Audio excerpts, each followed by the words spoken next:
श्री कृष्ण अनमोल वचन जो आज भी मानव जीवन का कल्याण कर रहे हैं। किसी से सच्चा प्रेम होना शुद्धता और दिव्यता का प्रतीक है। जो कुछ भी हुआ है उसमें तेरा कोई योगदान नहीं है, इसलिए तुम्हारी सारी परेशानियां व्यर्थ हैं। हर चीज की शुरुआत मुझसे होती है और खत्म भी मुझ पर आकर ही होती है। इंद्रियों से मिलने वाला सुख सच्चा नहीं होता है। इंद्रियों का सुख पहले तुमको अमृत की मिठास देगा, लेकिन बाद में तुम्हारा विनाश कर देगा। तुम अपने जीवन को सार्थक बना सकते हो, लेकिन इसके लिए तुम्हें मेरी शरण में आना पड़ेगा। अगर तुम्हें मेरी बातें अटपटी लगती हैं तो तुम्हें अपने नजरिए को बदलने की जरूरत है। अभी तुम चीजों को उस तरह से नहीं देखते हो जिस तरह मैं देखता हूँ। अगर एक बार तुमने मुझ पर विश्वास कर लिया तो तुम्हें जीवन में कभी निराश होना नहीं पड़ेगा। एक बार जो मुझ पर विश्वास करता है उसको मैं कभी छोड़ता नहीं हूँ। जो मेरे भक्तों के साथ धोखा करता है उसके लिए मैं सबसे बड़ा शत्रु हूँ। अगर किसी ने मेरे भक्त को एक बार भी धोखा दिया तो जन्मों जन्मों तक मैं उसका उद्धार नहीं करता हूँ। इस देवत्व का सर्वोच्च मैं हूँ, सब कुछ मुझ पर निर्भर है। अगर तुमने मेरे बारे में जान लिया तो तुम्हारा कल्याण निश्चित है। मैं हर दिल को एक मंदिर की तरह देखता हूँ। जो दिल जितना सुंदर होता है वहां मैं उतना ही अधिक ठहरता हूँ। भगवान श्री कृष्ण के चरण कमल इतने पवित्र हैं कि जो कोई उनकी शरण लेता है तुरंत शुद्ध हो जाता है। इस दुनिया में तुम प्रेम सभी से करो, लेकिन पूर्ण रूप से विश्वास किसी पर मत करो। अगर तुमको भरोसा करना है तो केवल कृष्ण पर करो। मन बड़ा चंचल है, इसलिए अपने मन को स्थिर रखो, उसको कभी व्यथित मत होने दो। आपने जो कुछ भी किया वह आपके साथ एक दाग की तरह चलेगा, इसलिए अपने कर्म में शुद्धि लाओ। बुरे विचार मन को दुखी और परेशान कर सकते हैं, लेकिन जब आप कृष्ण में विश्वास करते हैं तो कृष्ण स्वयं आपकी सब परेशानियां दूर करने आते हैं। मैंने अभी तक तुम्हारे शरण में आने के प्रस्ताव को स्वीकार नहीं किया है, क्योंकि तुमने अभी तक पूर्ण रूप से समर्पण नहीं किया है। जब तुम शुरुआत करोगे तो स्वाभाविक रूप से तुमको असफलता मिल सकती है। कई बार तुमको गिरना भी पड़ सकता है, लेकिन इसका मतलब यह नहीं होना चाहिए कि तुम उस काम को करना छोड़ दो। एक समय आएगा जब तुम परिपूर्ण हो जाओगे और तुम्हारे सभी काम सफल हो जाएंगे। इस काम में मैं हमेशा तुम्हारे साथ खड़ा रहूंगा। मैं तुम्हारे हर छोटे बड़े कर्म में साथ दूंगा। तुम्हारा जो दिल करे उसको करो, लेकिन नम्रता और सरलता के साथ करना, अहंकार के साथ नहीं। एक उपहार तब शुभ होता है जब उसको सच्चे दिल से सही व्यक्ति को सही समय पर दिया जाता है और बदले में कोई दूसरी उम्मीद नहीं करते हैं। कड़े संघर्ष के बाद प्राप्त होने वाला सुख जिसने आपके दुखों का अंत किया है। ऐसे संघर्ष का पहला कदम आपको कड़वे जहर के समान लगता है और अंत में आपको अमृत की प्राप्ति होती है।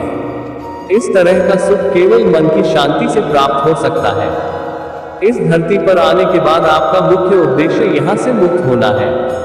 केवल वही मनुष्य मुक्त हो सकता है जो अपने कर्मों में दृढ़ संकल्प के साथ स्थिर है और सुख दैक को समान रूप से सहन करता है। जो मनुष्य अपनी आत्मा की बात सुन सकता है वह मुझसे बात कर सकता है और देख भी सकता है।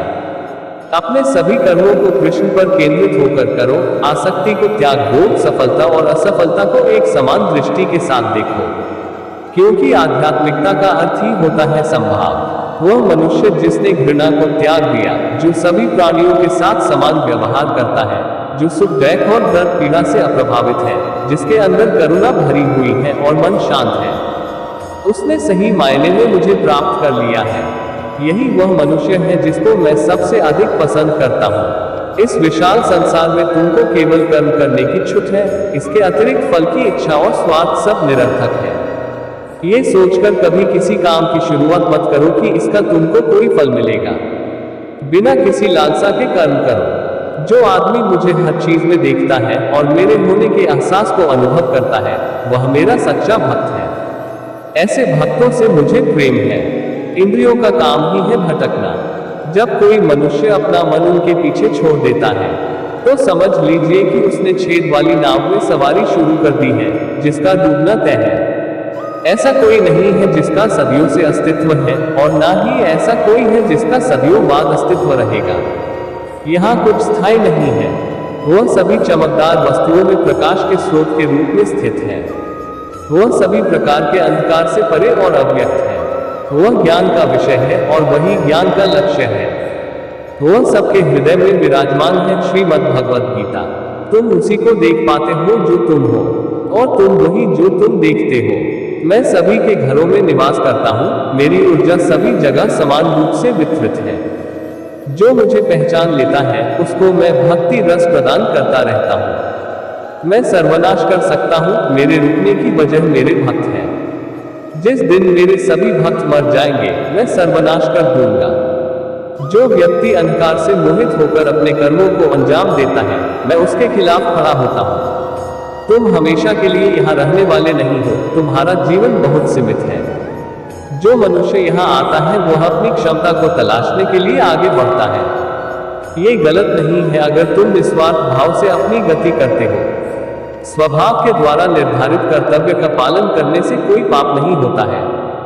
हम वास्तव में कभी दुनिया का सामना करते ही नहीं हैं। यहाँ रहकर हम जो भी अनुभव करते हैं वे हमारी इंद्रियां हैं। तुम केवल अपने कर्म पर नियंत्रण कर सकते हैं, तुम्हारे कर्म के परिणाम का तुम दावा नहीं कर सकते।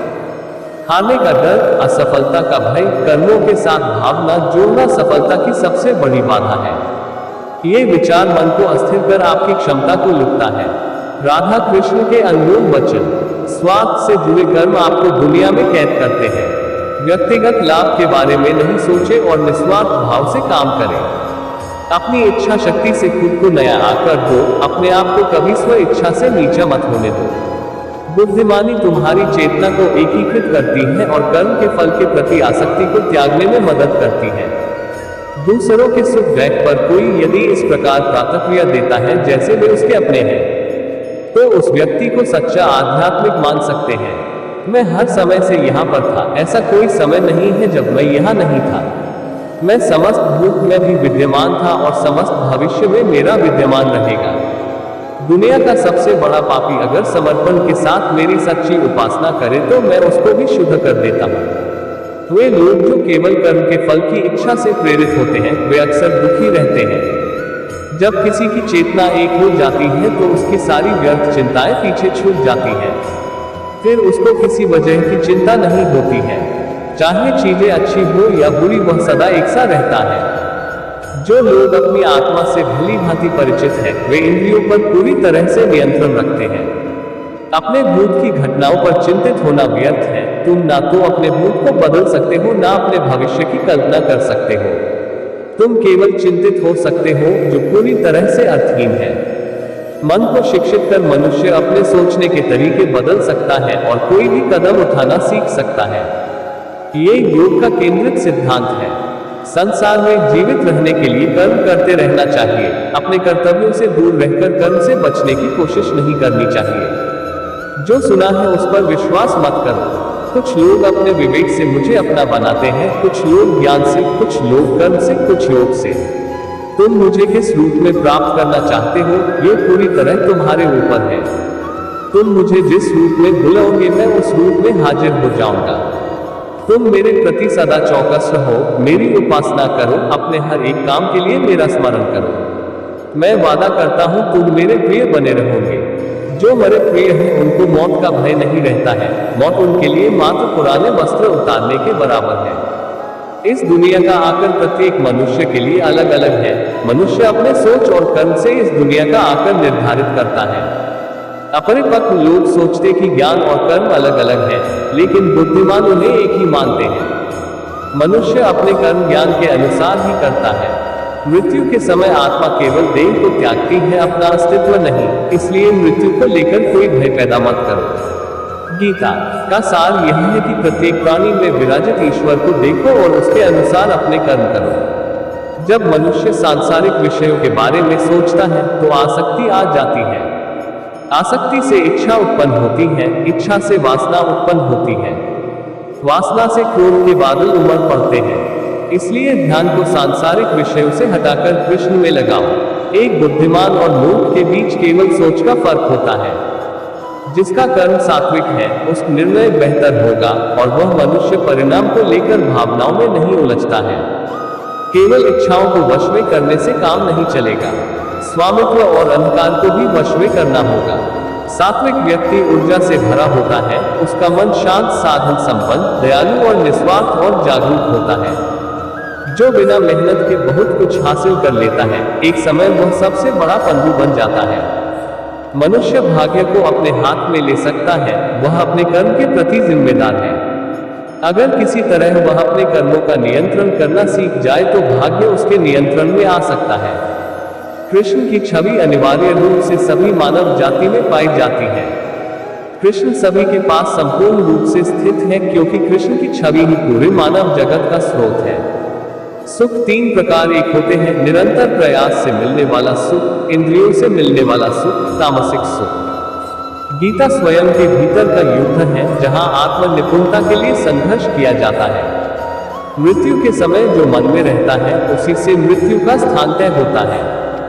जो मृत्यु के समय कृष्ण का स्मरण करते हैं, वे निश्चित ही कृष्ण के पास जाते हैं। इस पर कोई संदेह नहीं करे।